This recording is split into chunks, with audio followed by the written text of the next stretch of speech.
Siti Maimunah dari kelas 12 PS 4 Sekolah SMK Negeri 9 Medan. Jadi saya di sini yang akan menjelaskan sedikit tentang terapi kelompok. Baik, jadi langsung saja kita mulai ya. Jadi terima kasih yang sudah pada meluangkan waktunya sebentar untuk datang ke sini. Perkenalkan, nama saya Siti Maimunah yang sebagai fasilitator atau terapis dalam terapi kelompok kita ini, yang akan memadu pada kegiatan terapi kelompok kita kali ini. Saya senang bertemu dengan kalian semua. Biasanya sebelum memulai terapi kelompok itu akan ada yang diadakannya namanya ice breaking atau sebuah permainan kecil untuk mencairkan suasana kita supaya tidak tegang. Nah, misalnya permainan menggambarkan emoji, yang dimana anggota kelompok diberi selembar kertas untuk menggambarkan sebuah emoji sesuai perasaan masing-masing. Misalnya perasaan itu berupa bahagia, sedih, marah, atau kecewa, atau bahkan yang lain.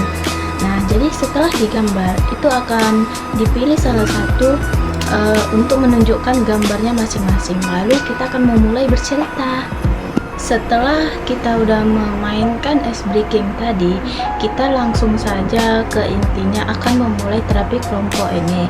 Jadi terima kasih untuk semua. Setelah saling mengenal sedikit, sekarang kita akan masuk kegiatan ini, terapi kelompok kita hari ini. Semoga semuanya bisa merasa nyaman dan tenang. Terapi kelompok adalah bentuk terapi yang dilakukan secara bersama, yang dimana beberapa orang itu terlebih dari satu, misalnya 6-12 orang. Dipandu terapis untuk saling berbagi dan belajar dari pengalaman cerita orang lain, dan mendapatkan dukungan dalam mengatasi masalah. Jadi tujuan dari terapi kelompok ini yaitu untuk saling berbagi pengalaman, belajar mengenali diri sendiri, serta mendapatkan dukungan emosional dan membantu untuk menghadapi suatu masalah pada diri kita sendiri. Di sini kita sama-sama akan berproses bersama dengan suasana yang aman dan saling menghargai.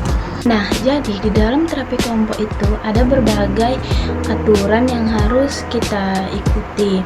Yang pertama itu kita harus saling menghargai dan menjaga perasaan satu sama lain. Yang kedua, apa yang kita bicarakan di sini itu bersifat rahasia, tidak boleh terbocorkan di kelompok yang lain ataupun sama orang lain.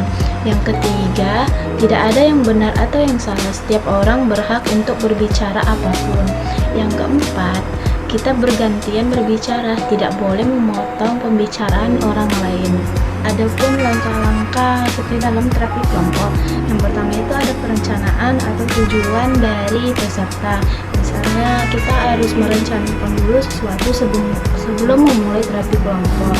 Yang kedua, kita harus tahu tujuan dari peserta terapi kelompok itu datang ke sini itu untuk apa. Yang kedua ini ada pembentukan kelompok atau aturan. Pembentukan kelompok yang dimana kita harus membentuk anggota terapi kelompok kita terdiri dari beberapa orang atau yang lain gitu. Lalu kita harus mematuhi aturan-aturan yang tadi saya sebutkan. Yang ketiga ini ada orientasi atau perkenalan. Nah, jadi sebelum kita memulai terapi kelompok, kita terlebih dahulu memperkenalkan diri dulu sendiri. Yang keempat ada proses kerja, diskusi atau latihan, yang dimana setelah kita memperkenalkan diri kita sendiri tadi, kita langsung saja memulai berdiskusi, berbagi cerita satu sama lain. Yang kelima ada evaluasi dan umpan balik, yang dimana fasilitator akan menilai dari hasil cerita anggota terapi kelompok tadi satu sama lain dan memberikan feedback yang terbaik untuk mereka. Yang keenam ada penutupan dan refleksi. Penutupan itu sama saja kita akhiri juga sebagai menggunakan ice breaking.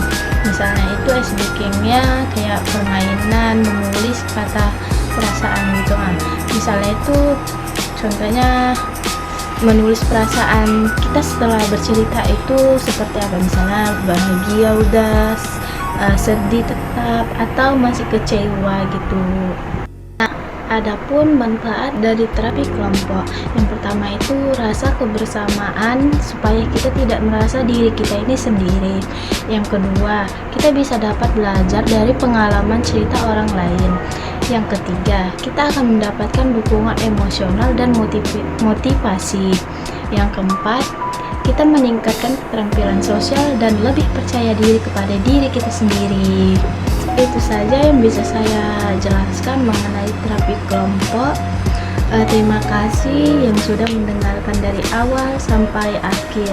Saya mohon maaf jika ada kata saya yang salah ataupun kurang enak didengar. Maaf.